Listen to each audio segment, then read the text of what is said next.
All right, looks like we're live. Thanks for joining me. I'm John Bryan. Check out the website, thecivilrightslawyer.com, or you can subscribe to email updates with no spam to hear about various and miscellaneous civil rights issues, including cases that I personally litigate and other sorts of issues that I take an interest in. And this is Freedom is Scary because freedom is scary, episode number 61. And I like to frequently hit the topic of gun rights issues, and the Gun Owners of America Association really is been fighting hard in the area of gun rights. And we have a special guest here tonight, and that is Luis Valdes, who is the Florida director of the GOA. And I'm excited to have him here today. And I'll introduce him here in a second. Let me get to what I first wanted to introduce, and that's some important news just from today. And that's that West Virginia's Second Amendment sanctuary bill was just signed into law by our governor. Maybe the only good thing that he's done in the foreseeable past here in West Virginia. I don't know how long it's been since he's done anything good. But West Virginia is now basically a sanctuary from the enforcement of federal law, and the bill was called HB 2694. And so that's big news. It was sponsored by Representative Brandon Steele, and again, signed, I believe it was today or maybe last night, by the governor. And here are the basic things before we get to our guests. I just want people to understand what we did here in West Virginia. This bill now, for West Virginians only, affirms the right to keep and bear arms as a fundamental right under both the state and federal constitutions. It asserts and cites the crucial Prince versus United States, a Supreme Court case that provides that Congress can't compel the states to enforce federal regulatory programs. It explicitly and statutorily prohibits the commandeering of state and local law enforcement by the federal government. It prohibits state and local cops from participating in federal search warrants when the property that they're looking to seize is lawful, i.e. guns, to possess under West Virginia law. This new law prohibits state and local police from enforcing any sort of federal red flag law legislation or even state red flag law legislation, though I don't know how that would happen at this point. It also expressly prohibits and denies any West Virginia court from any authority or jurisdiction to issue a red flag order. So lots of good stuff in there. It prohibits state and local police engaged in traffic stops or even noise complaints from detaining you and handing over to federal agencies anything that could be lawfully owned as of January 1st, 2021, such as AR-15 style rifles, full capacity magazines, pistol braces, etc. It also permits the continued cooperation of state, local, and federal law enforcement for non-firearm related activities such as drug task forces, and I have experience with those, or task forces that have some primary purpose other than prohibiting firearms lawfully owned under West Virginia law. It authorizes and directs the Attorney General to challenge any future federal firearm infringements in the courts. It authorizes and directs the Attorney General to publish model policies for our West Virginia law enforcement as to how to avoid being commandeered by the federal government. And lastly, it provides good state and local police immunity for refusing to carry out federal firearm infringements, including a right not to be fired for refusing to enforce these federal infringements on our right to keep and bear arms. So that is the new sanctuary legislation that is now signed into law in West Virginia. So with that, let me go ahead and bring on our guest, again, Luis Valdes, or it could be Luis Valdes, whichever you prefer. He is the Florida director of the GOA, the Gun Owners of America. He is a Miami native. He's a first-generation born American of Cuban parents. He grew up around shooting, hunting, and collecting firearms. As a veteran police officer, he burnt his own vacation time fighting for better gun rights at the Capitol. He's passionate about Second Amendment and believes that it's this century's civil rights issue, and I think it's every century's civil rights issue. So he's now the Florida State Director for the Gun Owners of America, and he's fighting this fight full time. So I'll go ahead and bring him on. Thanks for joining me, Louis. Louis or Luis? Seriously, which one do you prefer? Louis is fine, John. Thanks for having me on. Yeah. So this is my first time having you on. I knew who you were ahead of time. I know that you've been very outspoken in the state of Florida, where I'm from, in your Second Amendment and gun rights activism. Thank you. For folks that don't know, I'm the Florida State Director for Gun Owners of America. Prior to that, I was a 15-year veteran law enforcement officer, and John hit it square on the head. I literally burnt my own vacation time to lobby lawmakers at the state capitol in Tallahassee for better gun rights. And sadly, in doing so, I basically blacklisted and burnt my own bridges as a cop. But I think my oath as a law enforcement officer in defending the Constitution is more important than simply having the badge on me. So if I burnt those bridges, so be it. Now, as the state director, I literally direct my every waking hour at fighting for the Second Amendment, other than when it comes to my family. It's my passion. I truly believe that it is this century's civil rights issue, specifically because it is one of the civil rights that we have left that have been trampled and completely destroyed in the last 2 centuries due to segregation, due to slavery, due to Jim Crow, due to bigotry, and simple government authoritarianism. If you have a disarmed population, then everything else goes out the window. Yeah, in fact, I skipped over one of my favorite quotes from George Washington, and that's, "There's nothing so likely to produce peace as to be well prepared to meet an enemy." That's right. And I think that's for a country and also for individuals. It really does apply to the individual, and it applies to the country as a whole. The fact that you have lawmakers constantly passing legislation to create gun-free zones for their own benefit, for their own safety, is a sign that they truly do fear the unarmed population. I mean, here in Florida alone, just to give you a quick synopsis, in Florida, it's legal to carry your firearm in the state capitol if you have a concealed carry permit. I don't know if you could see it very well, but when you go into the capitol, one of the first things they do is the Capitol Police hands you this little pamphlet, and it says, "Welcome to Florida's Capitol. Under Florida law, even though you possess a concealed carry license, you may not carry your firearm into any meeting of the legislature or a committee therefore. Willful violation of this provision is a second-degree misdemeanor." So, and that's a big issue. This right here is just the tip of the iceberg of what's going on here in Florida, especially in Florida, but in a number of other states like in Georgia and the Carolinas and elsewhere. Florida is a Republican supermajority state. We have 102 lawmakers that are Republicans. We have a Republican governor, and we've had it that way for the last 20 years.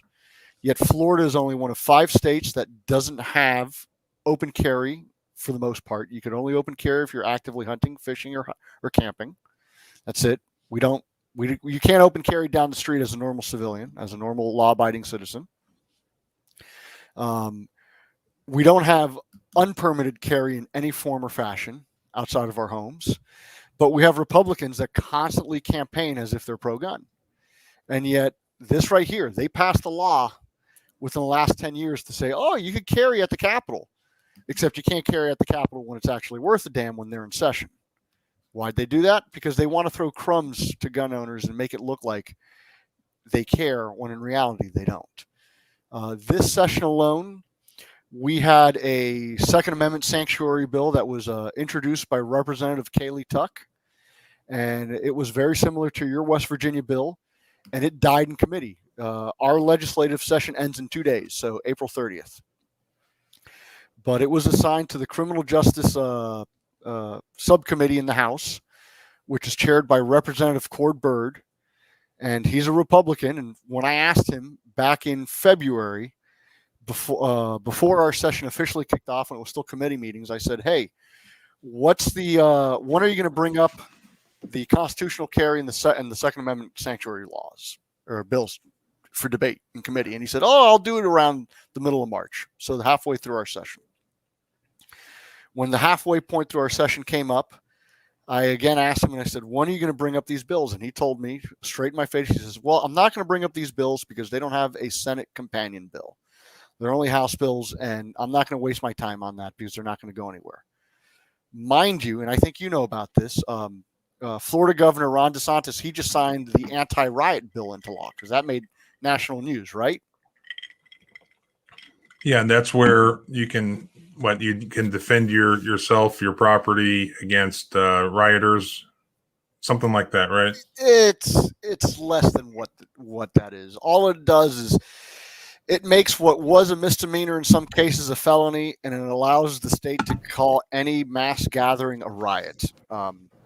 And also, they're claiming that you could now legally defend yourself from your vehicle, even though you could originally do that under our stand your ground laws. But the reason why I bring that bill up is that was HB1. And that bill didn't have a Senate companion bill. But that bill was assigned to Representative Cord's committee. And Representative Byrd's committee. And Byrd brought that bill up for debate and a vote, and it passed his committee, even though it didn't have a Senate companion bill. But he wouldn't bring up constitutional carry. He wouldn't bring up campus carry. And he wouldn't bring up the bill to repeal the gun control laws passed after the Parkland shooting in 2018. And he wouldn't bring up the sanctuary bill because he claimed those didn't have Senate companion bills. So how is it that the governor's pet project was rushed through all the committees in the House and the Senate and is now on his desk and was signed into law, but constitutional carry, campus carry, and a sanctuary bill can't, when we have Republicans that specifically campaign on being pro-gun? Yeah, and that's really the easy issue for them. I mean, the problem we have here is that the so-called conservatives or Republicans, they find it easy to vote in favor of any sort of gun rights bill. But any other freedom, it's like they want to, they won't even go against the governor. Like, you got to wear a mask absolutely everywhere you go, including in the Capitol. Mm-hmm. And, we're not going to touch those individual rights, but gun rights, yes. But your Capitol is open to the public, correct? No, it's not been open to the public. Not here. Here in Florida, the governor has been championing Florida as being open for business, yet the Capitol has been closed this entire legislative session. The public cannot go into the Capitol. They cannot petition their lawmakers. They cannot petition them for grievances or for bills that they want to pass or be opposed. They can't do that. And the worst thing is the Senate president, another Republican, a guy by the name of Senator Wilton Simpson, on our public access channel, the Florida channel, he was caught in January on an open mic calling the public leeches and laughing about the closure of the Capitol, how it would make it the easiest legislative session for him in history. Have they closed you out of the Capitol? They have tried. As a registered lobbyist, I have to have a scheduled appointment with a lawmaker, or I have to be scheduled to speak at a committee meeting for a bill. And in prior sessions, as a private citizen, not even as a registered lobbyist, it used to be in Florida that you could walk up to the Capitol, go through the magnetometers, and you have free access to every office in the building. Now, I would have to schedule in advance, and the Capitol Police wouldn't even let me pass the front doors unless someone from whoever's office I'm scheduled to meet with escorts me up. And as soon as that meeting is done, I have to be escorted out of the building. I'm not allowed to door knock. I'm not allowed to visit any other representative's office. The Senate side is completely closed to the public with signage that says no one may pass, may go beyond the signs, and they have the Sergeant at Arms office literally patrolling the hallways. And if you are on the Senate side, they will trespass you from the building. They will kick you out. Wow. Yeah, they've let, my understanding is, and I haven't really been in there during our session's over, it was shorter than yours, but you could get in, from my understanding, because I looked at filing a lawsuit here. And the funny thing is me and Chris Wiest, who's a civil rights lawyer in Kentucky, who had to file a lawsuit against his governor for closing down the Capitol. We were going to file a suit against our governor for closing our Capitol, and we were going to win because there's a good legal basis for it.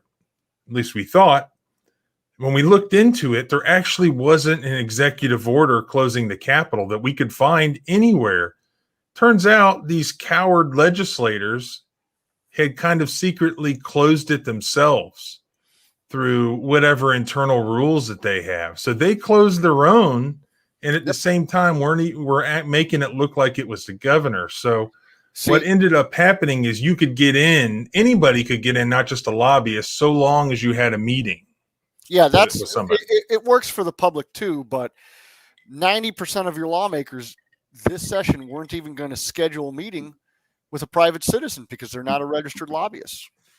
The majority of the lawmakers were extremely happy that the Capitol was closed because they don't have to deal with, as the Senate president put it, the leeches coming in and dealing and disturbing them. You know, these lawmakers sit in their ivory tower as if the masses, as if the people that put them into office are a pestilence on them.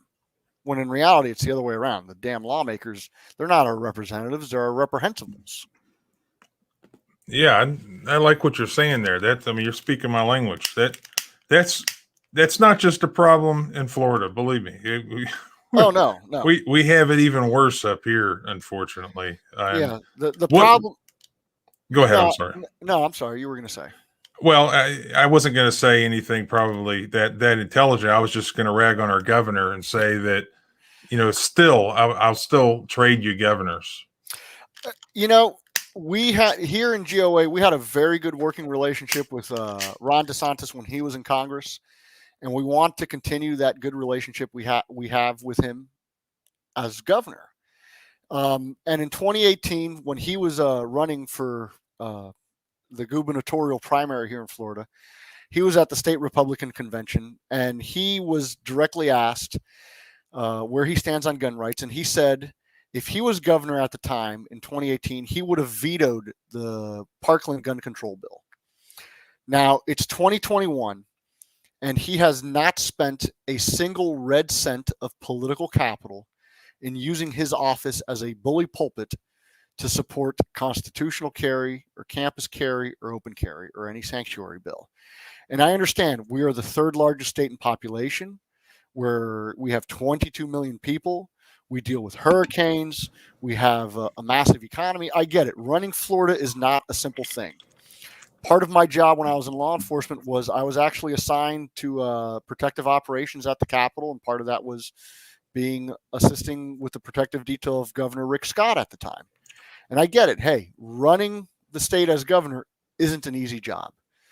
But simply saying in 2018 that he would have vetoed a gun control bill and he would support pro-gun legislation, but not do anything between now and then, I'm not saying he is directly smacking gun owners in the face, but if it continues down this path, it's going to look like it, especially when there's a Republican supermajority and there's good bills that are being killed in the very committees that are passing his pet projects. He needs to call for a special legislative session specifically for constitutional carry and Second Amendment sanctuary laws. I think that would it would be very beneficial, not just for Florida gun owners, but for him politically. If he wants to run in 2024 for the White House, he's going to actually have to produce a good Second Amendment stance, because other Republicans in the Republican primary will clean his clock. Look at Greg Abbott in Texas. Whether Abbott is really pro-gun or not, he is spending the political capital. He's going on the media and he's saying, I'm going to make Texas a sanctuary state for guns. If I'm going to make sure that when constitutional carry reaches my desk, I'm going to sign it. DeSantis hasn't said a single thing about that. And I don't say it negatively to him. I just say it as a Floridian. Why? Now, does he ever meet with you, the governor, as far as reaching out to the GOA?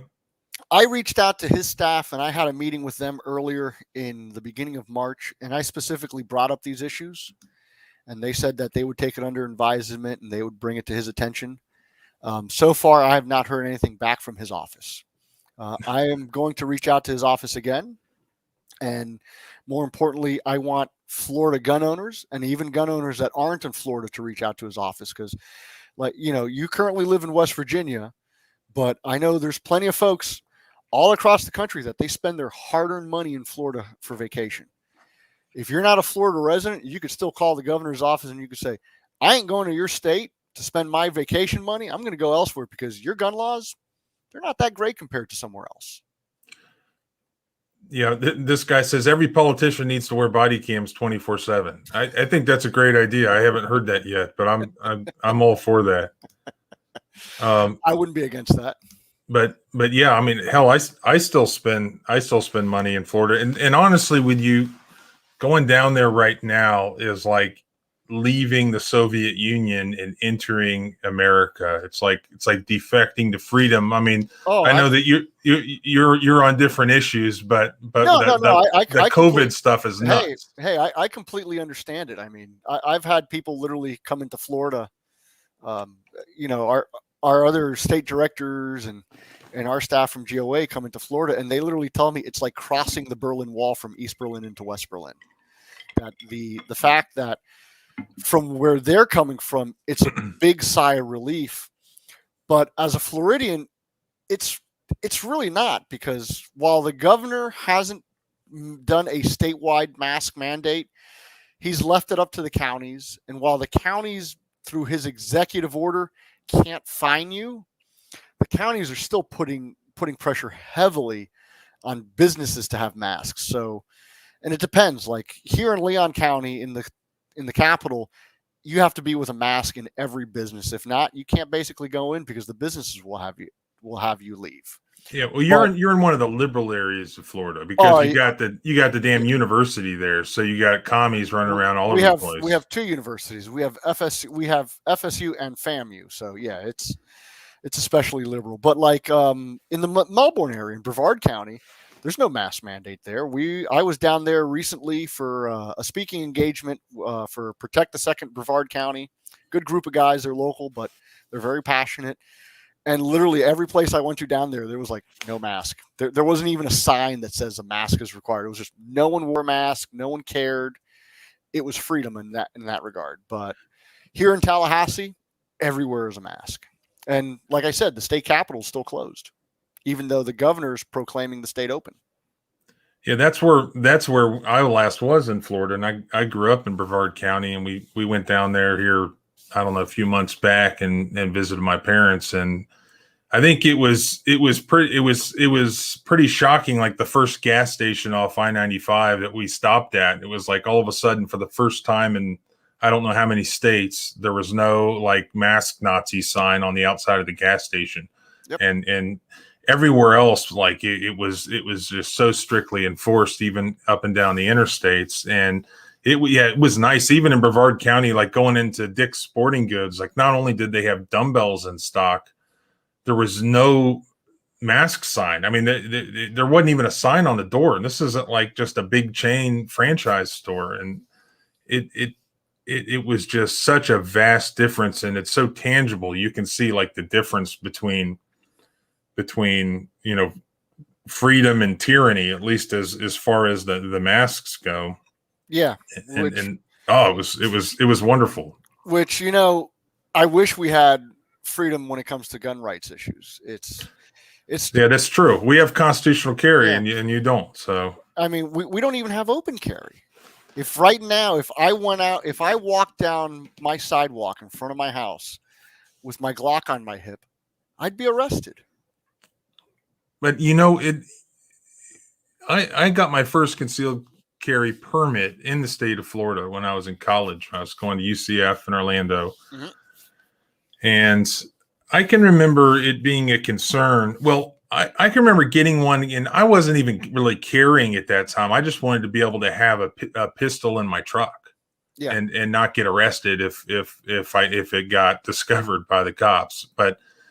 And you had to have a carry permit just to have a pistol in your truck. I don't recall specifically what those laws were. The law then and now, when it comes to having a firearm in the vehicle, is it has to be securely encased. And state law literally defines securely encased as being in a shoebox with the top on, being in a zippered case with the zipper engaged, or being in your center console closed, or your glove box closed. So that's all securely encased. Now, if you don't have a concealed carry permit, you can't have it on you in the car, but you could have it securely encased.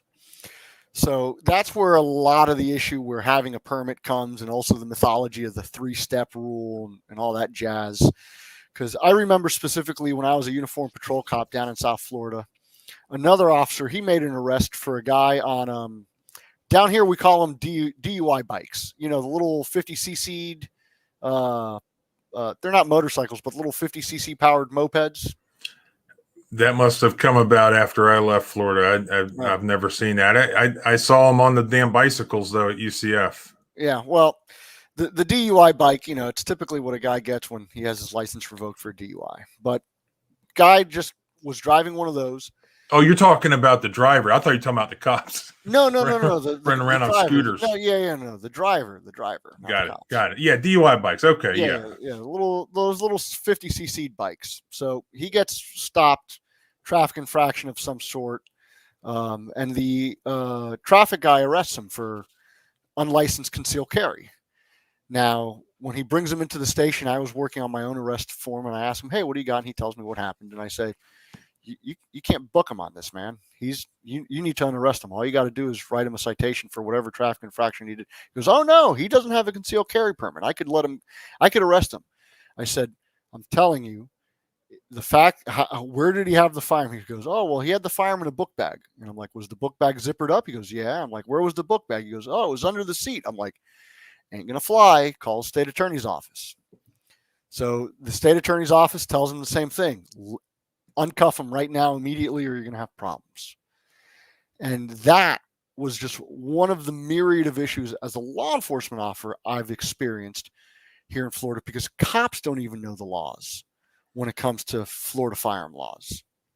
Yeah, there's a good gun rights case, and a lot of the gun rights cases are Fourth Amendment cases because, you know, as you know, the U.S. Supreme Court has not, as of yet, extended the Second Amendment outside the home. Correct. So really any protections we've had have been through just regular Fourth Amendment cases. And there's a really good gun rights case out of Ohio, out of the Sixth Circuit, where these guys were stopped following a informant tip or a third-party tip that was credible, that these guys were acting suspicious and they were walking towards a school. And in fact, they hadn't done anything wrong at all. It was perfectly explainable, but it did look suspicious from, like, you know, grandma's point of view, peeking through the blinds. And to make a long story short, they stopped these guys, and one of them had a pistol in his backpack.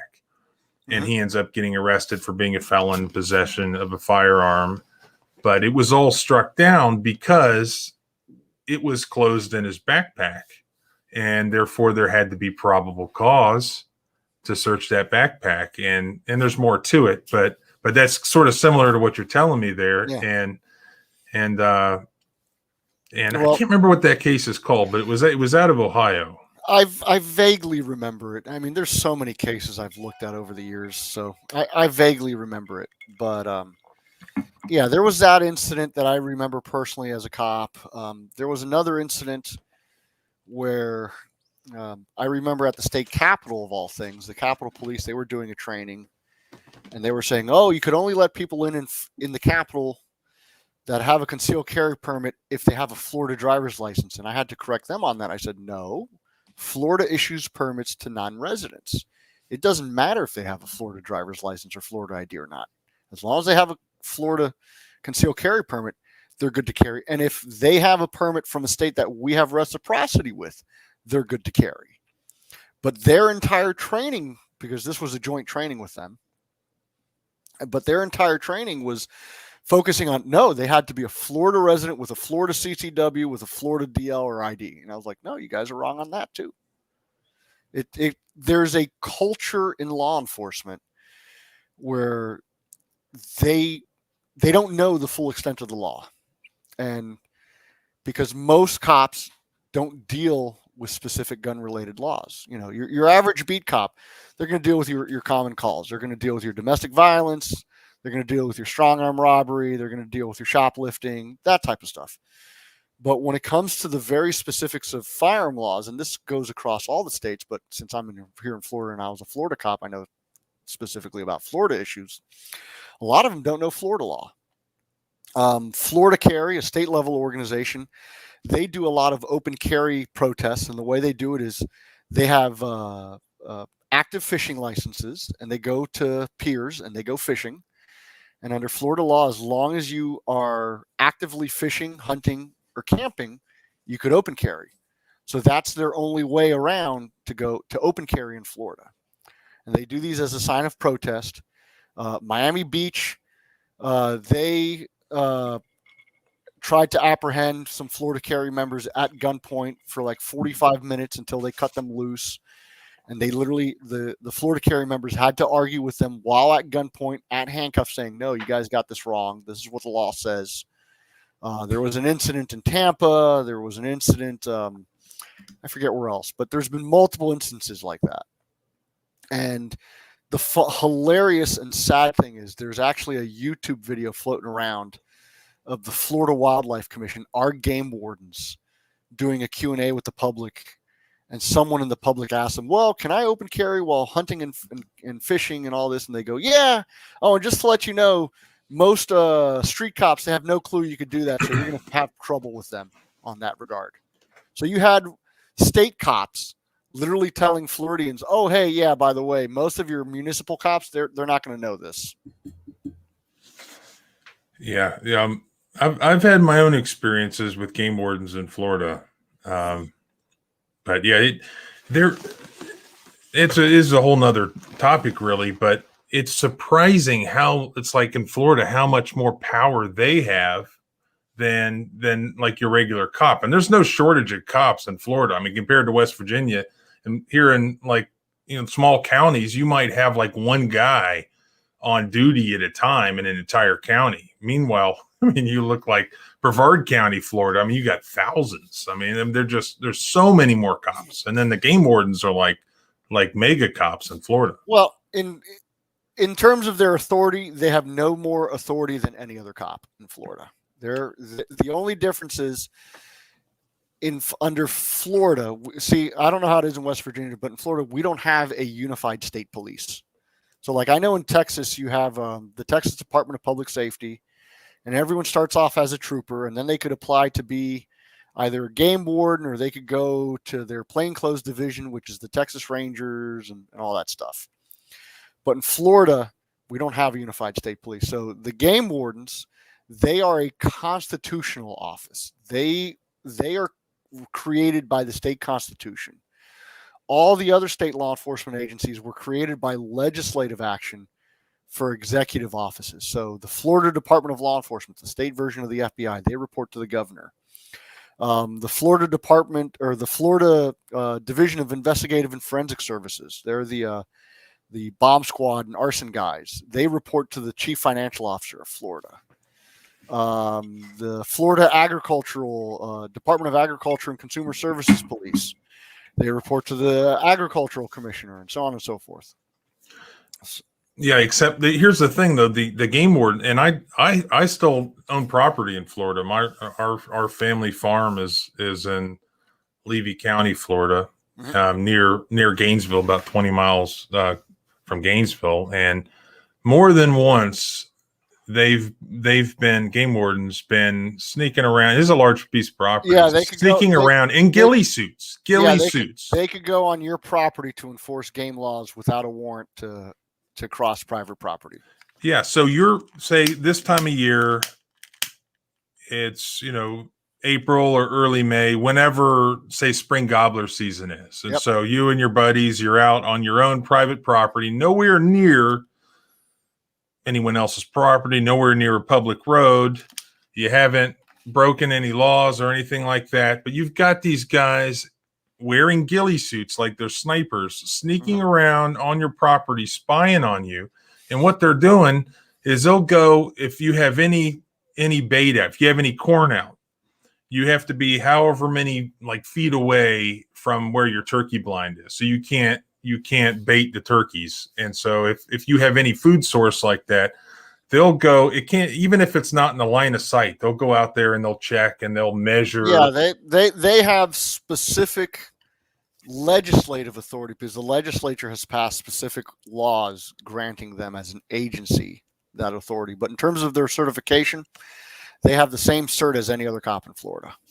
Yeah, but anyways, that's a different video. But Florida has no shortage of cops. That's for sure. No. You drive down I-95 and you'll see them like hiding in different ways and stuff like that. Yeah, out of a state of 22 million people, I think we have something like 340 different agencies that amount to like 45 or 50,000 cops statewide. Yeah, I once got a speeding ticket from an airplane in Florida on the, I forget FHP. what it's called. That was FHP. Yeah, the road, Florida Highway Patrol, the road between Titusville and Orlando that just goes through the swamp, and it's like straight for miles and miles. It's like 55 miles an hour. That is maybe is it 50? It's not US 192. I think that's US 59 or State Road 59. I know the road you're talking about.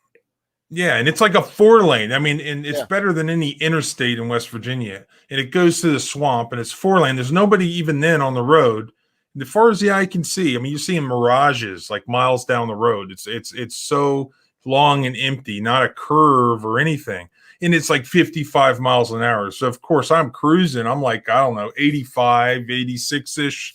Damn airplane apparently is cruising above me. No one in sight, no pedestrians, no businesses, no homes, nothing. It's completely controlled access, way better than any road in West Virginia.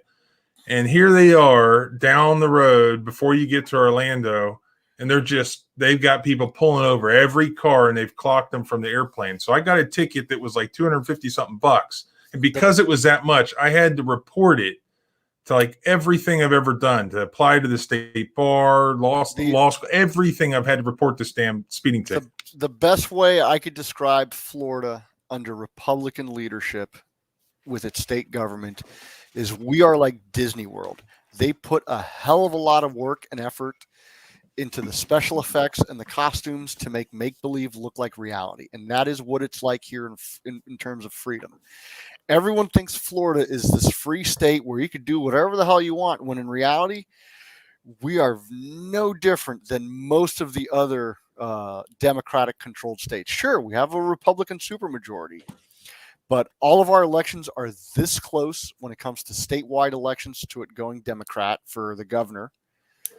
They've all been under a percentage in terms of who wins. And our legislature, even though it's Republican supermajority, most of them are authoritarian.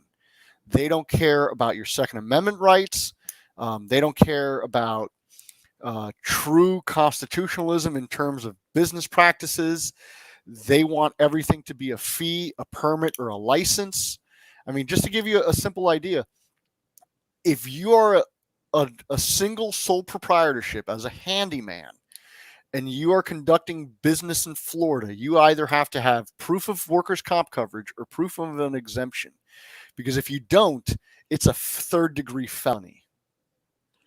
To simply be a handyman, to be a guy that, that you work out of your panel van as a sole proprietorship, you have no employees, and all you do is you're doing drywall for your neighbor next door.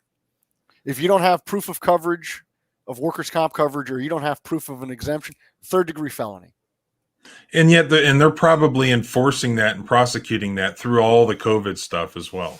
The agency, the state definitely does that. Now, most of it, of course, they do it as pretrial interventions where, they go and they file for an arrest warrant and they go after the person, they arrest the guy.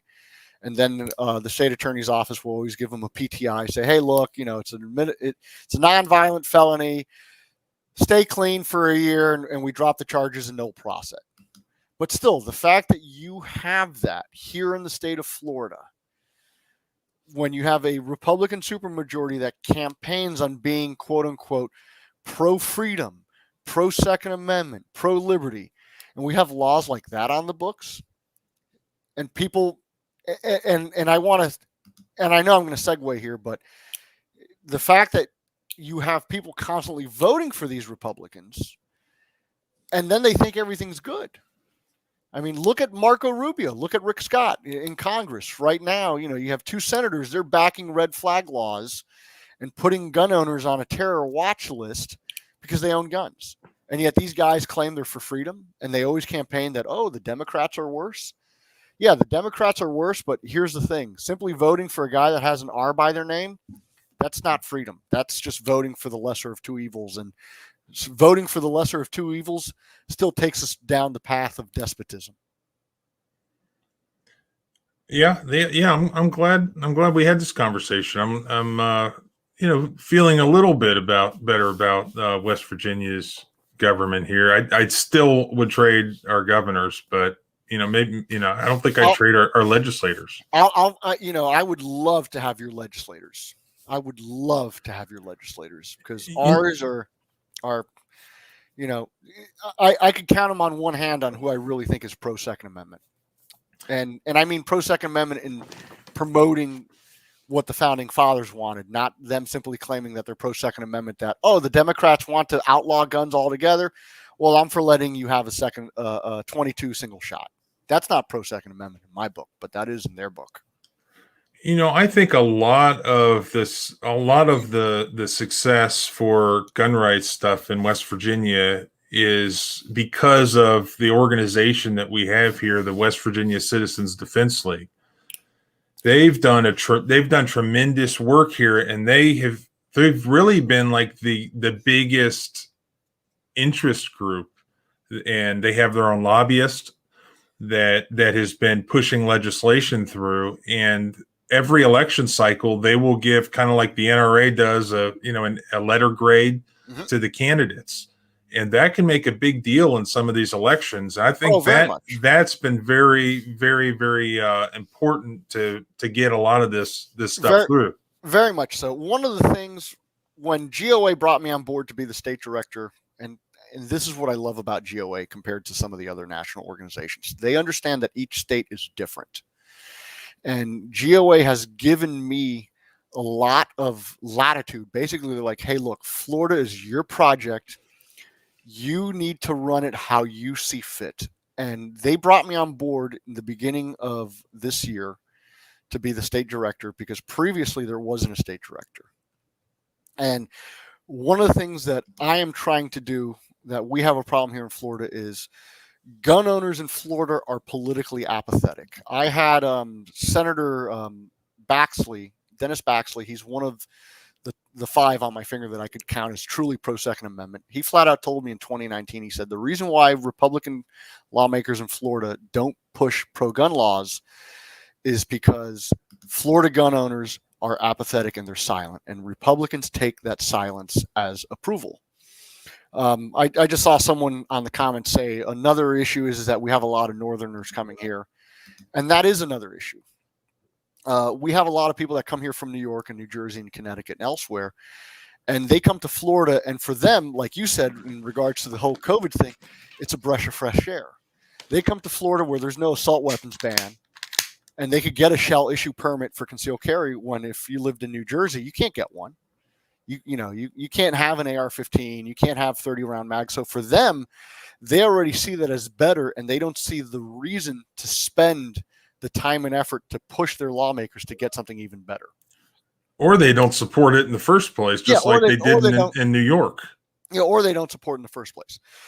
But as GOA's state director for Florida, I'm here to change that. I'm here to literally light a fire under Florida gun owners and get them to stop being apathetic. Because in 2018, when Parkland happened, I was helping to organize a pro-gun rally at the state capitol with John Gottmacher, a fellow lawyer, a man of your profession. And we had between 200 to 500 people show up at the capitol, while 3 hours south of us at Tampa, 5,000 gun owners showed up to the Tampa gun show to hoard more PMags and lowers. And I get it. I understand. But I really think if 5,000 gun owners showed up at the Capitol that day, we wouldn't have had the gun control law passed. after Parkland. And the Republican lawmakers would have been, oh God, these people are pissed. But instead, that never happened. And it's not just guns. That's every it is conservative issue. Yeah, apathy is a major issue on anything across the board, whether it's a First Amendment issue, a Second Amendment issue, a Fourth Amendment, a Fifth Amendment. It doesn't matter. Conservatives are politically apathetic because all they do is they reliably vote Republican, and they think that is good enough. But the founders put the power in our hands through the different boxes. You have the soap box, the ballot box, the jury box, and the cartridge box. And most conservatives think that those boxes were stolen. They weren't stolen. We allowed them to be taken away because we sat on the sidelines and we didn't raise Cain when we needed to. Yeah, not all. This guy says not all Northerners are like that. Some of them are from New Hampshire or Maine. And you know what? Not all. You know, when I was growing up, it was in my family had been in Florida since like the 1830s or 40s, and it was like the old timers were like Yankees this, Yankees that, Yankees this, the other thing. Your family are what we would literally call Florida crackers. And for folks that don't know, Florida cracker doesn't mean because you're white. It means because you were the original settlers that used bull whips to herd cattle around, and that was the crack of the whip. Yeah, they were Florida crackers. They were tall and skinny, kind of like a bag of bones, because they had no air conditioning. It was so damn hot. And you know what? They were pretty damn healthy because there was not a whole lot to go wrong with them. They were just kind of a bag of bones. My great uncle, who really put me through law school and all that, I got a picture of him on the wall. He grew up in a log cabin in rural Florida, and he was a Florida cracker. And I brought him up here to West Virginia in the last days of his life, and he really loved it here. And he said, "Oh boy, these people are so blessed with their water." Yeah, he couldn't get over the creeks and stuff, but yeah, that's how they were. And you know what? They were freedom-loving people. I'll tell you a quick story. But his father, my great grandfather, you know, he grew up in the really, you know, rough and tough and poor rural areas of Florida up in Levy County. And, you know, there was no real law or anything there. I mean, and the people were so poor, everybody was poor. But I can recall a story of where, you know, speaking of game wardens, a game warden, I guess maybe it was a new thing, and was going to come investigate him for killing a deer or something like that, you know, to feed his family. And he found out this game warden was looking for him. And so he strapped on his, you know, his pistol. I think he had certain pistols, and he had a nickel plated, I think 38 revolver that he called his Sunday pistol. And that's what he wore to church. It was nickel plated. And the other days of the week, I think he had a non-nickel plated revolver. But anyways, when he heard this game warden was looking for him, he said, "The hell with this." And so he put a severed head of a doe on the front of his truck or car, strapped it on there, and went around looking for the game warden. And eventually he found the game warden and stepped out of his car or truck. I don't recall. Maybe it was a Willys. And just kind of squared up with him. He's like, "All right, here I am." And he said, and I've heard this from some of the old timers when I was growing up, that he really did this. And he said, "All right, make your play. That you're looking for me." And he was ready to, I mean, like something out of the Wild West. And supposedly it was a true story. And the game warden didn't bother him again. Florida very much in our recent past was the Wild West. And you know, to separate myth from reality too, when it comes to the Wild West, sadly, Florida has a history of gun control along with that freedom. What a lot of people don't realize is after the Civil War and the end of Reconstruction, when the Southern Democrats regained control of Florida, they rewrote the state constitution in 1885. And the first thing they did was they in the right to bear arms, they said that Floridians have the right to keep and bear arms, but the legislature has the right to dictate how that will be done. And starting in 1893, they started passing gun control laws. And the purpose of these laws were to disarm the freed blacks. And throughout Florida's history, up until very recently, all of our gun control laws were tied to Jim Crow and racism. I don't know if you know about this case, but in 1940, the state Supreme Court here had Watson v. Stone, where Justice Buford literally said, in regards to Florida's gun control laws, "Oh, I know of this law," and he was referring to folks like your great grandfather. He goes, "Yeah, this law was never applied to the poor rural whites, white residents. It was only applied to the blacks, even though on paper it had to be applied to everyone." What he was referring to, that you had to get a permit to own and carry a firearm in Florida. It was only applied universally against the black Floridians, not the white Floridians. So yeah, like in your great grandfather's case, you did have folks that just, they didn't care about the law. They went around, they said, make your play. They squared up. But sadly, that same game warden probably would have gone after a black family for feeding his family. And since he was disarmed, he wouldn't have been able to square up and tell the state, "F you, I need to feed my family. We're at the height of the Great Depression. I don't care if I'm poaching or not. My kid and wife got to eat." But he wouldn't be able to do that because he was disarmed. And in 1968, at the height of the civil rights movement, Florida revamped its state constitution and got rid of a lot of Jim Crow, but kept that provision still in it. The legislature to this day still has the power under the Constitution to determine the method of carry and who can carry a firearm in our state. And that needs to end. If Florida Republicans really want to claim to be there for pro-civil rights, they need to end this bull and push constitutional carry. It's funny you bring that up, because I actually have I'm looking for it right now.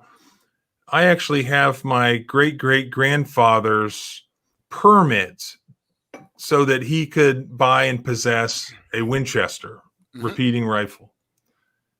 And that's from the state of Florida. If I could only find it, because I've shown it to people over the years, like, look at this gun control, assault rifle ban from, I think it was the late 1800s. Oh, very much so. When my family came to Florida in May of 1961 from communist Cuba, and my father joined what was then the Dade County Public Safety Department, which became Metro-Dade Police, which, if anyone's watched Miami Vice, Metro-Dade PD was the agency that Sonny Crockett worked for in that show.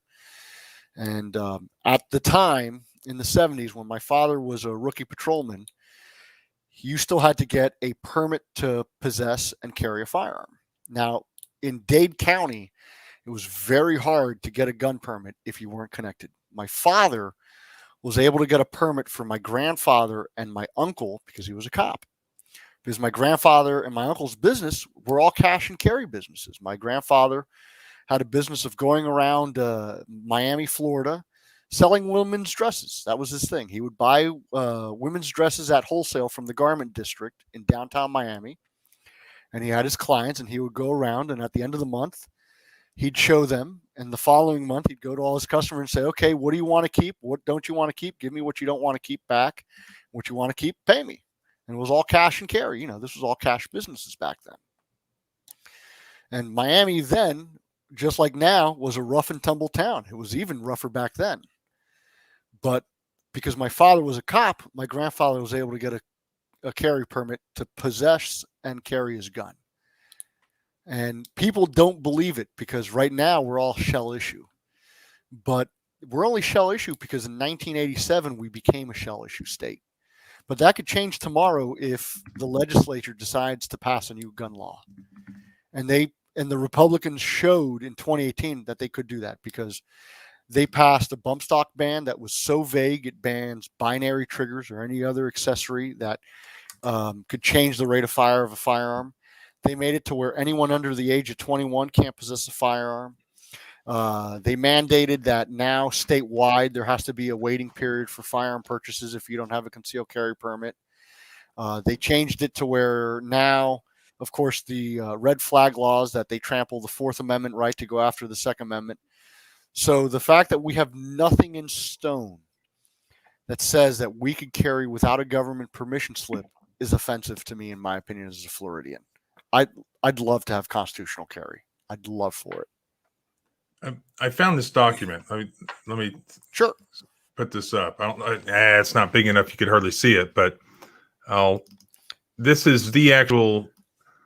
I'd love for you to email it to me for a few. Yeah, this is my great grandfather's license to carry and possess repeating rifle from 1896, and his name is John R. Haig. Now that my name's John Haig Bryan, so this is the Florida side of my family were the Haigs, and the Bryans were actually from Montana, but this is the side of my Florida side of my family that I kind of grew up around.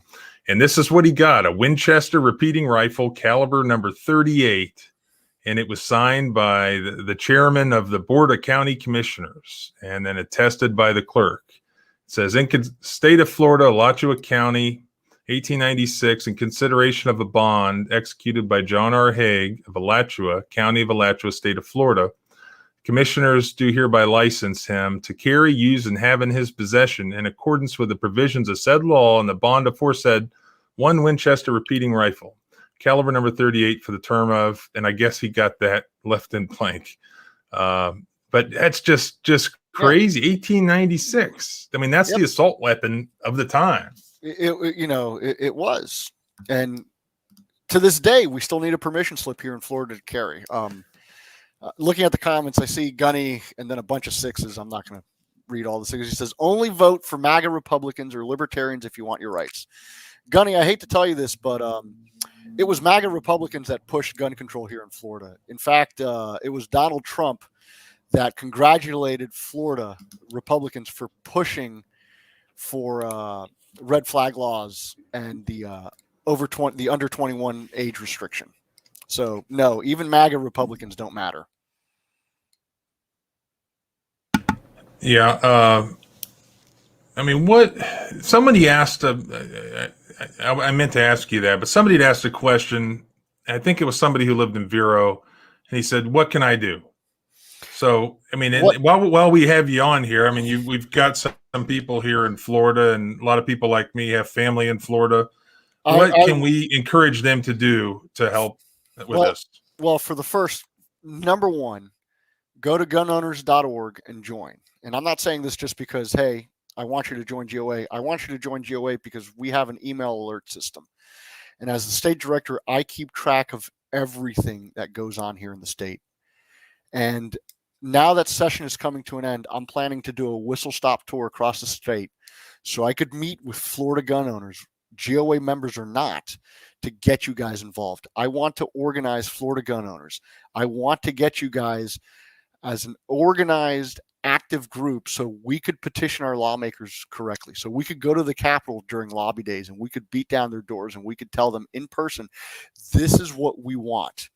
So we could show up to committee meetings, because one of the problems in Florida, unlike other states, in Texas, for example, since Texas is such a big state, if there's a bill that you support or oppose, you don't have to be there in person to voice your opinion. You could call in and you could send a fax or an email or a letter, and they note that in the official records. Here in Florida, they wrote the legislative rules that you have to be in the committee chambers and you have to have submitted a committee appearance form beforehand so you could speak or waive in support or against the bill.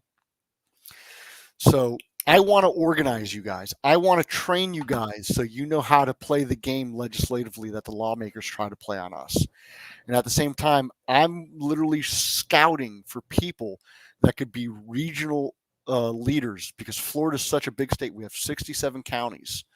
So, like in Miami-Dade County alone, or Broward County or Palm Beach, it's so big.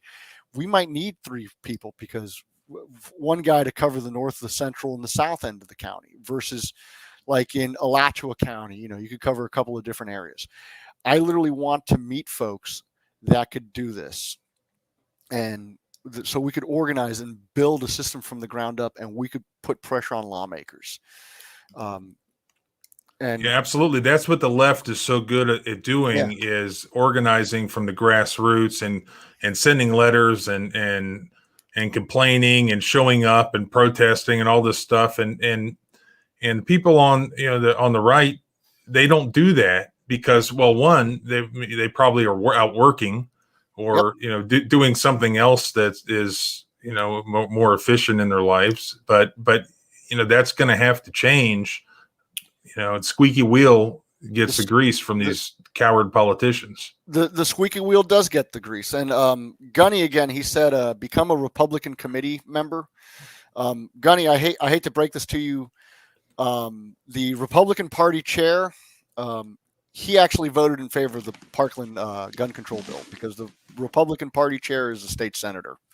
So yeah, that the RPOF, the Republican Party of Florida, is not pro-gun. But we could change that, and we could change that by putting pressure on them. So again, I plan to go statewide on a whistle stop tour and organize and educate as many gun owners as I can to get you guys active.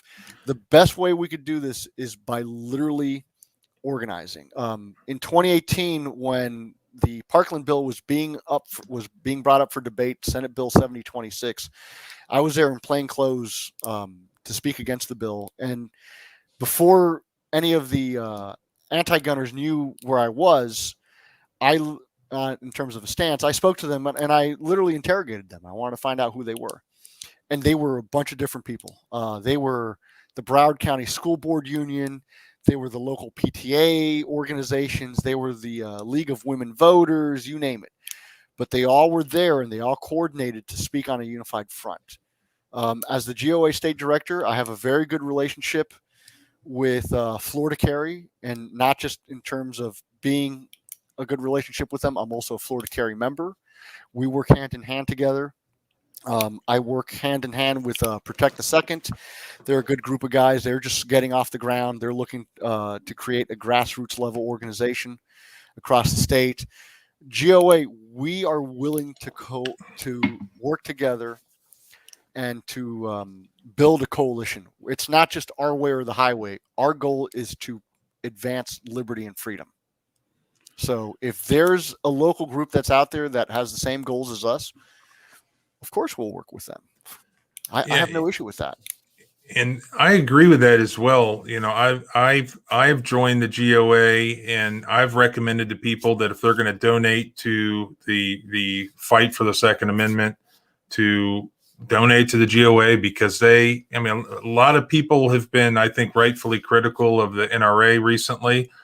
And when you donate to the GRA, I've seen the work, that their lawyers are putting into these cases, and they're doing good work. And as far as the emails go, that's great, because I'm on the email list for the GOA as well. I just got one today that said, alert from West Virginia, this new sanctuary law was signed, and it's informing people about it. And then a few days ago, I had gotten an alert from them, like, call the governor's office, make sure that he signs this bill. And so they were on top of that here in West Virginia. And I don't even think we have a director here yet in West Virginia for the GOA. And they're already on top of our state law stuff. So the email notifications, I think, I agree with you. That's an important part of it, because people need to be informed about what's going on if they're going to call and raise hell with their politicians or anyone else. Very much so. And the beautiful thing about GOA is we don't waste our money on frivolous causes. When GOA brought me on board, they brought me on board for one reason only. That's to advance the Second Amendment and protect it here in Florida. And with that, I take that very seriously when I was brought on board. I'm entrusted by GOA members to not waste their money. Yeah, am I being paid for this? Yes, I'm being paid for this, but I'm not making $100,000 here. Trust me, I'm making less now than I was as a cop, and I'm doing it with a smile. But I take my job as the state director very serious, because it not just affects me personally, it affects my wife, it affects my kid, it affects my family, it affects my friends, it affects everyone here in Florida. It's no different when I took the oath to defend the Constitution, both the state and the federal Constitution, as a cop. So, and that's GOA's core principle. Everyone in GOA is like that, on the federal level and on the state level and on the local level. And I beg you guys, join GOA, because every penny you send helps advance the cause of liberty, because we're not spending our time and effort on frivolous issues. Here in Florida, and I don't want to name names, but you had another gun rights organization. They spent political capital on a bill about banning the leashing of dogs in a backyard. What the hell does that have to do with the Second Amendment? What?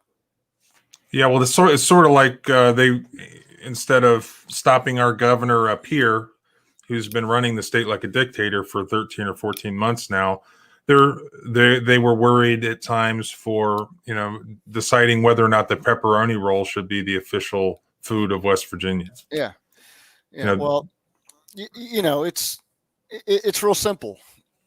The Second Amendment is as crucial as the First Amendment, and as the Fourth and as the Fifth Amendment.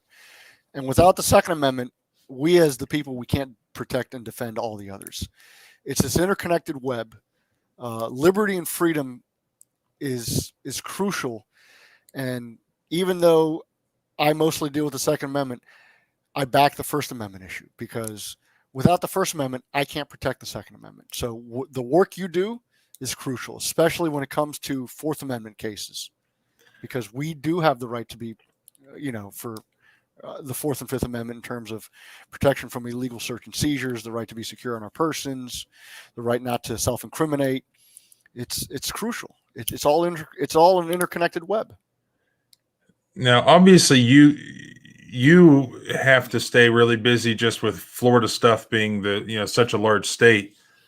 Have you been keeping up with any of the national issues, like with the Biden administration? Oh, very, very much so. I do not personally deal with the federal issues. We have a good group of folks in the DC area that do that, but all of us, whether we're state directors, we're federal directors, it doesn't matter. We all keep informed, because what happens in DC does trickle down. Like, for example, Marco Rubio and Rick Scott, they're backing red flag laws right now, but that is very much, even though it's a DC matter, it affects us in Florida, because it's Florida voters that put them into office. And right now we are looking for anyone that could challenge Marco Rubio in a primary race, because Rubio needs to go. So you don't just support Rubio because he's Cuban and you're Cuban? That's not how it works? Let's see. Rubio, as a Cuban, actually pissed off the Cuban community. For folks that don't know, his family came here before 1959, and that's when Fidel Castro came over. So his family came here as regular economic migrants seeking the American dream as regular folks, no different than someone moving here from Germany in the 1920s, or someone moving here from Ireland in the 1860s or whatever. His family didn't come here as political refugees, but he campaigned heavily in 2012 that his family were political refugees fleeing Fidel Castro and communism.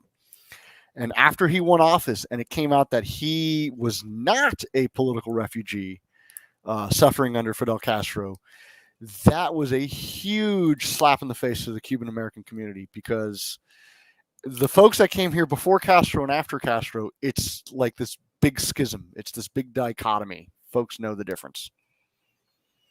Got it. And a lot of people outside of Florida don't understand that generally the Cuban community in Florida has been, very Republican or very conservative as compared to like other Hispanic communities. I say this as a Hispanic, as a Cuban-American. What a lot of people that aren't Hispanic don't understand is Hispanics and Latinos were not a homogenous ethno-nationalistic group. We are very different. As a Cuban-American, we're different than Mexican-Americans or Chicanos or Tejanos or Argentinians or Venezuelans. Here in Florida, it's a huge melting pot. We have Cuban-Americans, Puerto Ricans, Dominicans, Venezuelans. The Venezuelans are fleeing Hugo Chavez and now Maduro and that communist dictatorship in a socialist dictatorship going down in Venezuela. They're very conservative.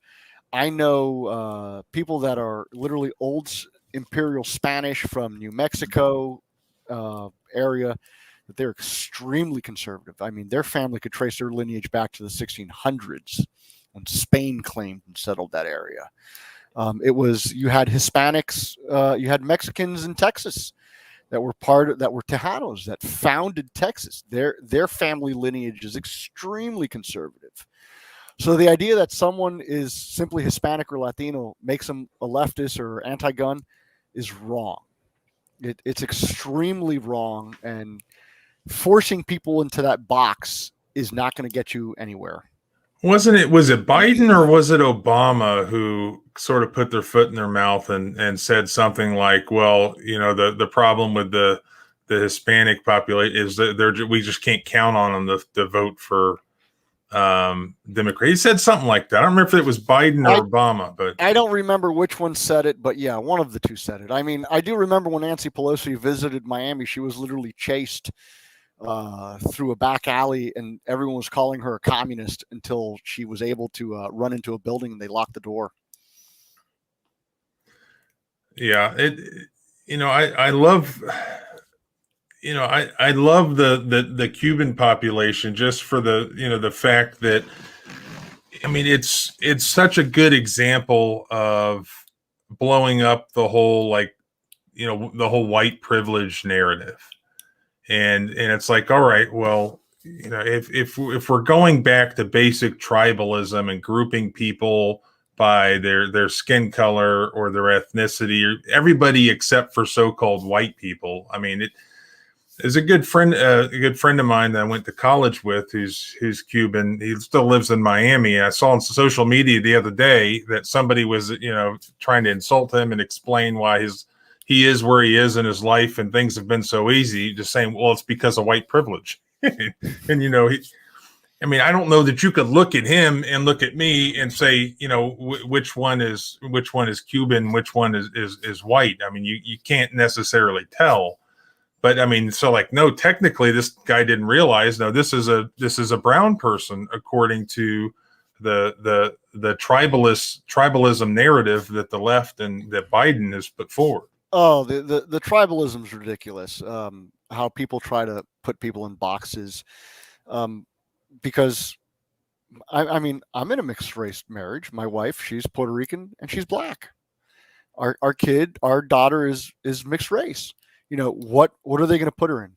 Are they going to say she's black, or are they going to say she's white, or are they going to say she's mixed, or are they going to say she's Hispanic? They're going to try to put her in so many different boxes when in reality, she's a kid made from love. I mean, and my wife is more conservative than me, and I'm as conservative can be. And my wife will sometimes say things, and I look at her and I go, "Damn, I didn't think about it that way." But it's this whole putting people into boxes is ridiculous. Last I checked, isn't the national slogan of the country "E pluribus unum," out of many one? Wasn't the entire idea of the founding of this country is it doesn't matter who you are, where you're from, what your background is, what your ancestry is, what your ethnicity is, what your religion is, as long as you believe in the American ideals, and the American ideals are simple: freedom and liberty and equality, you are an American. It doesn't matter where you're from. It doesn't matter who you are, what race, what gender, I view the principle of liberty as simple as that. I don't care if you could trace your ancestry to the Mayflower, or if you came off the boat last week. As long as you believe in liberty and you believe in freedom, and more importantly, you believe in protecting liberty and freedom and not forcing your beliefs, whatever they are, down the throat of someone else, and you respect that, you're an American. Yeah, I think we're like the only country. Why is America exceptional?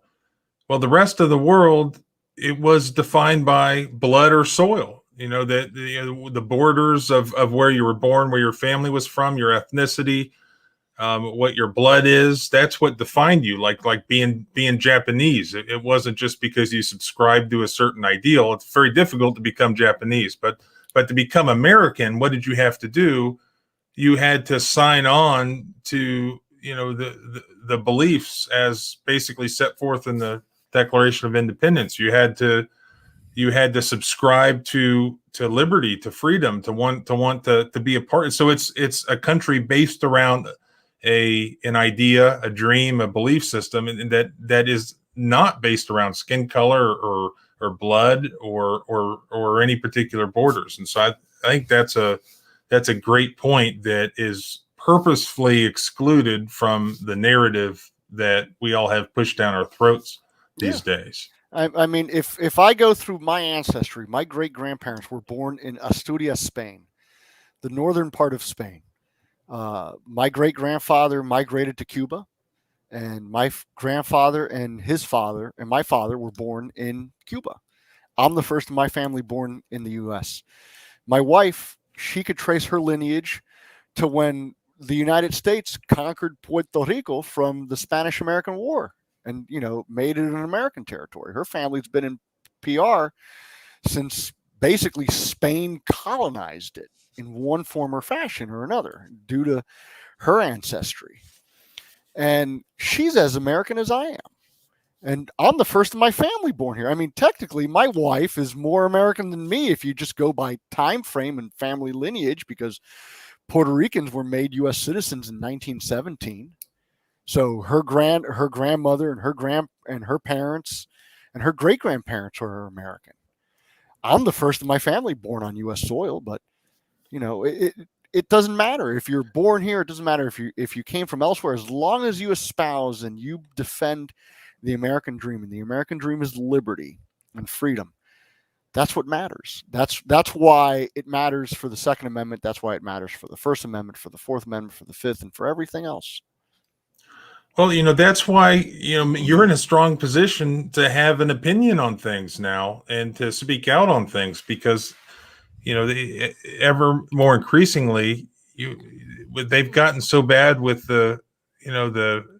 I see us going to a bad place with racism against white people. I think it's and primarily coming from other white people, so-called white people. I mean, I think it's laughable to describe people as white, black, or brown, but we're going to a really bad place. And here, not only were you a cop, but you're Cuban, and you have a mixed racially marriage and kids, and they can't call you a white guy. I mean, they can't do that. They can't put white privilege on you. So you can, according to their rules, you can speak out. The funny thing about that is, if you go through my ancestry, I'm as white as they come. I mean, my family is only 2 generations removed from Spain, and it's from northern Spain. It was the only part of Spain not even conquered by the Moors, if you go back historically. So I'm probably, if you do that whole 23andMe thing on me, I'm probably whiter than some of the people that are pushing this crazy stuff, but I don't care. I mean, I'm part, you know what race I am? I'm part of the human race. It doesn't matter what skin color I am or any of that crap. It's very simple. I believe in freedom. And the people that are pushing this stuff, the whole trying to box everyone and segregate everything, it's because the first thing authoritarians do is they try to sow division within the public. So the public goes at each other's throats instead of those that are trying to rule them. That's, if you look historically at every dictatorship, at every despotic regime, at every form of tyranny, that's what's happened. That's what the Nazi Germans did. They had the Jews as a scapegoat. They had the Gypsies as a scapegoat. You look at the Russians. They did the pogroms. You look at the Spanish Empire and how they created La Casta, which was this horribly complicated racial rule of whether you're mestizo, you're this, or you're that, or you're Creole, or whatever. I mean, every totalitarian regime has set up these crazy systems where people went after each other. And they do it on purpose because they want us to go after each other instead of after them. Because if we're too busy infighting, we're too busy to notice our rights and freedoms being stolen from us. Well, I think the other thing that you can, when you go on your tour and you talk to people, is everything that we've witnessed the past, well, more than the past, the past year, the past 13 months, not just all the COVID stuff, but all the riots. I mean, with the riots, the destruction of property, people have witnessed themselves on TV, these police departments like taking a knee, refusing, these mayors refusing to defend businesses and the homes, and just kowtowing to Antifa and the Black Lives Matter crowd. What did that do, in my opinion, other than really end the debate on gun rights, on the Second Amendment, the importance of being able to be armed as an American citizen? When seconds count, cops are minutes away if you have a good agency with good leadership and good officers and good politics backing them. But in certain jurisdictions, you're on your own, and that's been proven multiple times. In Florida, especially, like here, all right, well, we've got a decreasing population. I mean, we're pretty safe here in like my mountain stronghold here in West Virginia. Like there's not, things couldn't go that sideways. But anywhere in Florida, I mean, you've got 22, 23 million people. Things could get really sideways in Florida.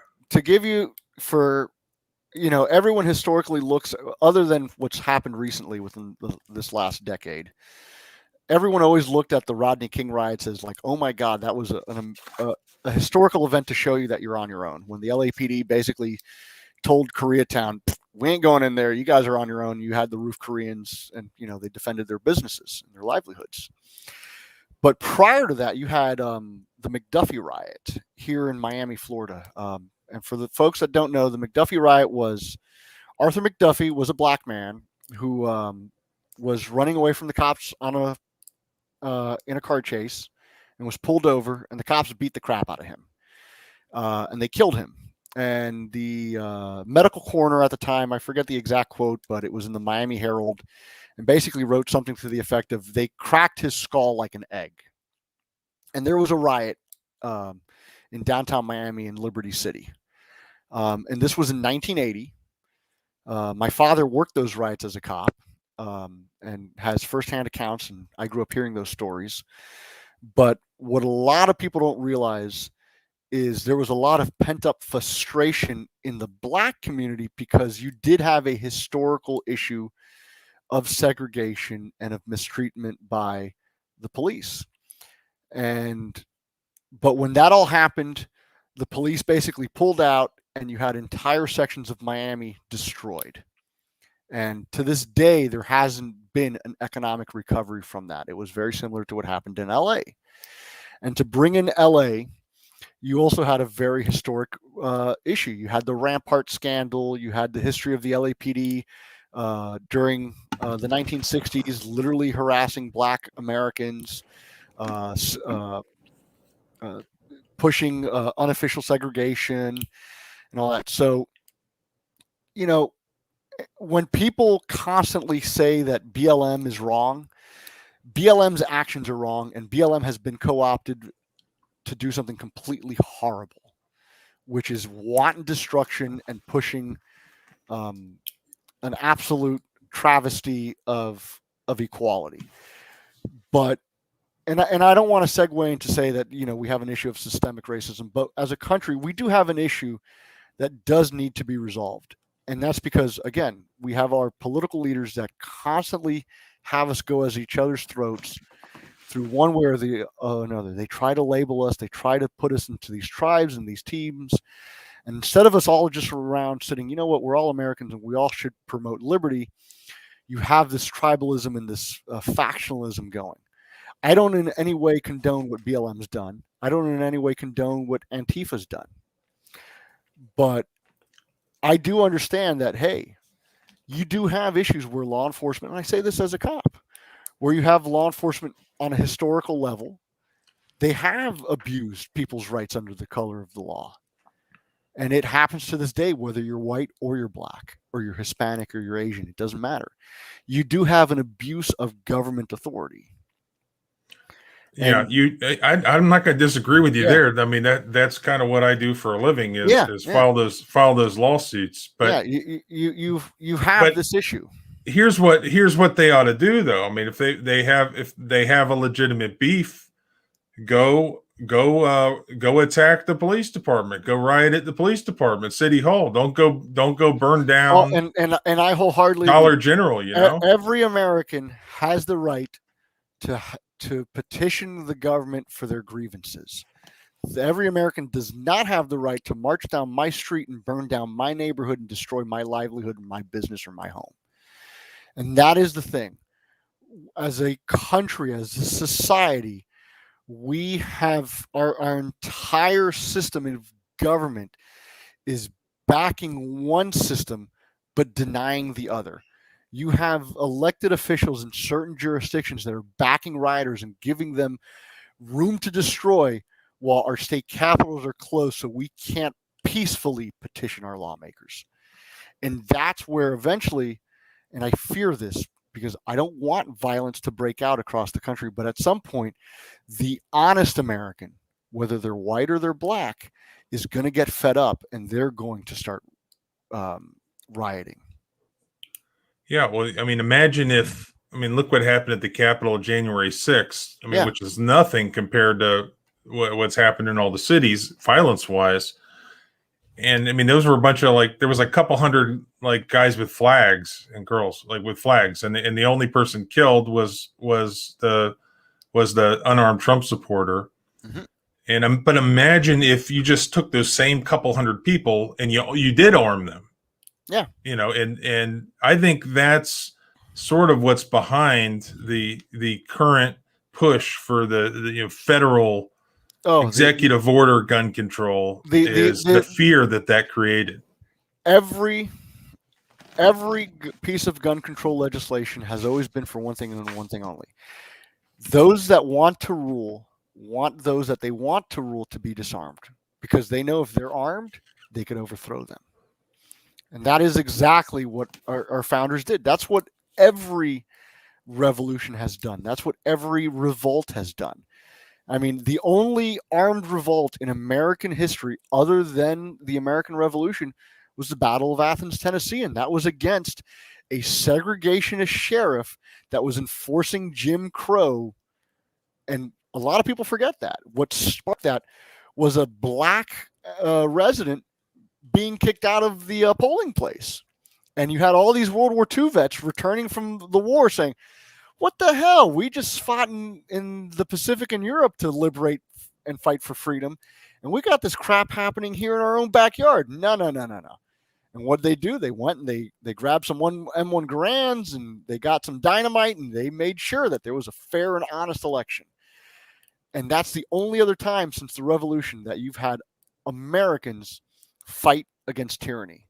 You had the battle of up in West Virginia, the Kentucky area, Blair Mountain. Yeah. You had that. I mean, you had the what was then the Army Air Corps drop bombs on Americans. Yeah, well, you ought to look at the picture of all the firearms seized from the West Virginians after that battle. I mean, hell, they had belt feds. Yeah, I mean, they had stacks, just crates of ammo. I mean, it was great picture. The 20th century was numerous revolts against tyranny in our own country, in our own borders. You had the Battle of Blair Mountain. You had the Battle of Athens, Tennessee. You had the Ludlow massacre in Colorado. You had the Bonus March in Washington, D.C. You had numerous civil rights movements across the South fighting Jim Crow, and these were peaceful events, mind you. And you had the National Guard and the police called beating them. And lawmakers to this day are afraid of the people wising up and saying enough's enough. That's why they're pushing gun control. That's always why they push gun control, because you can't rule as an authoritarian over an armed people, because an armed people could fight against that. Yeah, and that, I mean, the permit that I showed you earlier from my great grandfather. Well, when that stuff started is the beginning of Jim Crow. Well, yeah, the ex-Confederate soldiers, everyone returning home to Florida after having fought in the Civil War, really by force. I mean, they didn't have any choice. They weren't given the option of joining either army. You fought based on geography, or you were executed. Yeah. But when they returned home, they were disarmed by statutes like that. Yeah, they were, and it was the start of Jim Crow. And what people don't realize is Jim Crow affected a lot of poor whites, just as it affected blacks. It's, again, the first thing that every tyrannical government does is it goes after guns. That's what Fidel Castro did in communist Cuba. He went after my family's guns, and my family fought in the Bay of Pigs. My uncle Mario, he was part of Brigada 2506 with the CIA and helped organize the Bay of Pigs invasion. And sadly, that failed. And that only failed because John F. Kennedy refused air support for the Cuban patriots that were fighting against communism. And that's actually one of the reasons why a lot of Cubans are Republican.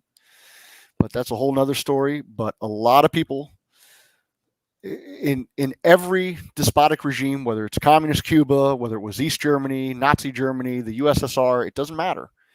The first thing they do is they go after guns. That's what Hugo Chavez did in Venezuela when he seized power in the early 2000s. He went after guns. And whether they're Republican or Democrat here in the U.S., if they want to go after your guns, they are not for freedom. They're not for liberty. And it doesn't matter if they have an R by their name or a D by their name. And same thing with the censorship. Yeah. If they want to suppress, the free exchange of ideas, then they don't have good intentions. But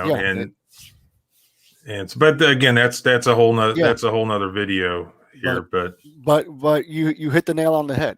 If the first thing they do is they go after guns, then they could push censorship. So, but for folks watching, again, what's your email what's the email that people can contact you if they want to get in touch with you? The best way they could get in contact with me is luis.valdes@gunowners.org. I'll try to put that up here if I have it right. I know I'm going to get swamped now with like a million emails, but you know what? Send it, folks. Send it. But before that, I'd rather you guys join GOA. Again, go to gunowners.org/join. It's $25 for a year membership. You get on our emails alert list, and that is crucial because we do alerts on the state level and we do alerts on the federal level. And for folks that are joining in later, that have joined in after I explained it the first go around, I'm the state director for Florida. And after our legislative session, which ends in April, I'm going to schedule a whistle stop tour to go around my state. And I'm literally planning to educate as many gun owners as possible so we could get involved and we could push for constitutional carry and a true Second Amendment sanctuary bill here in Florida, because we have 102 Republicans. We have a Republican governor. We have a Republican supermajority, and they've killed constitutional carry and they've killed our Second Amendment sanctuary bill. Jim Souter's definitely impressed. I agree. I've really enjoyed this conversation. I'm glad you came on, Luis, and hopefully you'll come back and we can have some more. I would love to be back. Look, like I said, as the state director now for Florida, for me, this is literally my passion. I was vested with the faith and trust by GOA members and Florida gun owners as a whole to amplify their voice in Tallahassee. I don't speak for them. I simply amplify them. And I can't do my job without gun owners like you guys supporting me and supporting GOA and supporting the cause, because we could only succeed when we work together. And as I saw a comment, somebody mentioned, the future of resisting gun control is going to be done at the state level. And I absolutely agree with that. There may never be any going back from what we're looking at now, the federal level, on whoever, Republican or Democrat. I mean, the tyrants are going to tyrant. and it's the state level where we're going to be able to best protect ourselves, and that's the way our country was designed by our founders in the first place. It wasn't so that we had 9 unelected individuals on a Supreme Court that got to say whether or not we get to keep guns. It was limiting the power of any one person or group of individuals through separation of powers and through the concept of federalism. So another sort of separation of powers, so that everybody's kind of pulling on each other, as politicians will do, from every direction, and they sort of cancel each other out. And that was the design of our country that survived. And we need to get back to not just obsessing with the Supreme Court, but obsessing with the actual founding principles of, in particular, federalism, states' rights, the ability of the Florida legislature to protect the citizens of Florida against the Biden administration. The founding principles of this country were very simple. The Constitution grants nothing. All it does, it enumerates our rights. These are rights that are inalienable. You're born with these rights. The purpose of the Constitution was simply a checklist against the government to say, no, don't you especially mess with this. And in regards to the Florida legislature, again, 102 Republicans, and they're throwing breadcrumbs. We had a Second Amendment sanctuary bill, House Bill 1205, die in committee this session. A real sanctuary bill, and instead what they brought up was a House memorial. And for folks that don't know, a memorial is simply a piece of legislation that is an opinion. And it sounded really nice. It sounded just like a sanctuary bill, but all they would do if they passed this was they would write a nasty letter to Congress saying, we don't agree with this. Please stop. So Florida Republicans were pushing that instead of a legitimate Second Amendment sanctuary bill. Well, now's the time to get organized and get out there and primary those guys and to support those 4 or 5 good ones that you mentioned. And that, it probably can be done with very little money, but just directed at the right people, with a small group of people. So please, you guys, get your family, your friends, anyone who loves freedom and wants to continue to be able to possess firearms to be a free country, join the GOA, and I can't stress that enough. The one thing I can't stress enough is everything starts local. You guys need to go to your local town hall meetings, to your county commission meetings. You guys need to put pressure on your local lawmakers and your legislators. Everything from that happens in DC starts because whoever ends up in DC started as some local politician, and it starts from there. You guys are the bedrock. You guys are the fire break to prevent tyranny. And if you don't get involved on the local level, then what happens on the federal level simply just grows and festers because it all starts on the local level. So again, politics is local. Get active, get involved. Don't be apathetic. Don't simply vote for a party. Vote for an individual, and never trust an individual that you're voting for. Hold their feet to the fire, because they'll say one thing and they'll do another. Yeah, and for instance, and I really like, speaking of GOA emails and the value of getting them. For instance, the one that came today on West Virginia actually had photographs or screenshots of the lists of members of the House of Delegates and the state senators and how they voted on this Second Amendment sanctuary bill. So you can look right on there right now and see whether your delegate or your senator voted against it. And you need to get rid of those people. So, hell, half the battle is just getting informed and on the issues and organized with each other. So see, here in Florida, the way they get around that is they never bring up a bill in committee. So there's no voting record. Yeah. I mean, if you let them do stuff like that, they will use procedure to, and it's like they were trying to do that stuff here. They've gotten very good, these politicians, at using legislative procedure to kind of to get around whatever their constituents want. And that's what they did with the mask mandate stuff, is they they just stick it into a committee or say that it can't proceed. I agree with it, but it just can't procedurally be done that way, or leadership, has the procedure. I mean, it's all BS. We didn't send anyone there caring about the damn procedure. We don't care about the procedure. We just care about freedom. Get it done, or we'll primary you and send someone else there. Yep. Again, folks, it starts on the local level. You guys, everyone you want to fight, you want to win, get involved. Start on the local level. Don't sit on the sidelines. Yeah. All right. Well, I think that's a good spot to end in there.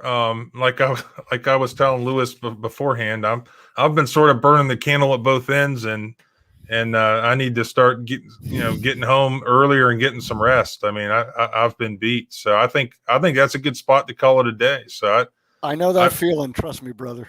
Yeah, I mean, it looks like you're doing a lot of the same stuff that I'm doing, work hour wise, and I do appreciate it as well. And I had seen your work before you came on here, so I try to pay attention to Florida. So I appreciate what you're doing, and please keep it up, and also stay in touch, and I'd love to catch up again sometime. Definitely. And again, thank you for having me. And folks, join GOA. You could go to gunowners.org/join. $25 a year. That's all it costs. And every penny that you send counts. I'm telling you, we don't spend our money on frivolous stuff.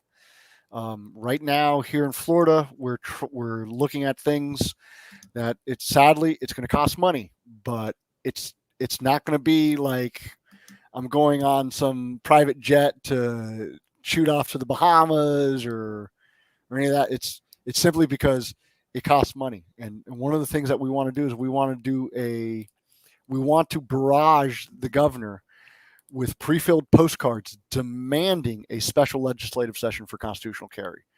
And just to give you a quick example, if you send 80 letters through the mail, that's $44. So, it's going to cost money, but send lawyers, guns, and money. Yeah. I can provide 2 out of those 3. Yeah, you can't fight a war without beans, bullets, and band-aids, and that's what we're fighting. We're fighting a battle here for our liberty. So thanks for having me on. All right, Lewis, I appreciate it. Keep it up. I'll talk to you next time. Definitely. All right. And I'm going to go ahead and call it a day there as well. I appreciate you guys watch. I think that was a really great conversation. I enjoyed speaking with him. And that's the first time I've ever actually spoke to him, though I did know who he was. So there's the link right there. I think that's the correct one, gunowners.org/join. That's what I did. And I think when you join the GOA, it doesn't take very long. Like, you can do it very quickly, and then it'll ask you, like, you want to donate an extra $25 or $55 or $50 or $75, and just go ahead and do that and click $75. I think that's what I did, when I joined it. And look, this is like an infomercial. I swear they haven't paid me for this. I just believe in what they're doing. You get some sweet stickers. I still have mine that they sent to you. So, if you drive through a blue city and you want them to wreck up your car or something, they'll know which car to wreck up. We don't have that problem in West Virginia. But anyways, thanks for watching, and I'll probably see you on a Monday at 6:30. And again, good conversation, and I really appreciate it. And everybody keep up keep doing what you're doing, and send me your thoughts. Again, it's the civilrightslawyer.com is the website, and you can find my contact information on there. And still going after the West Virginia governor, and could do a couple more videos on that. So stay tuned, and I'll have some more information coming out soon on that. So I really appreciate it, and I'll see you next time.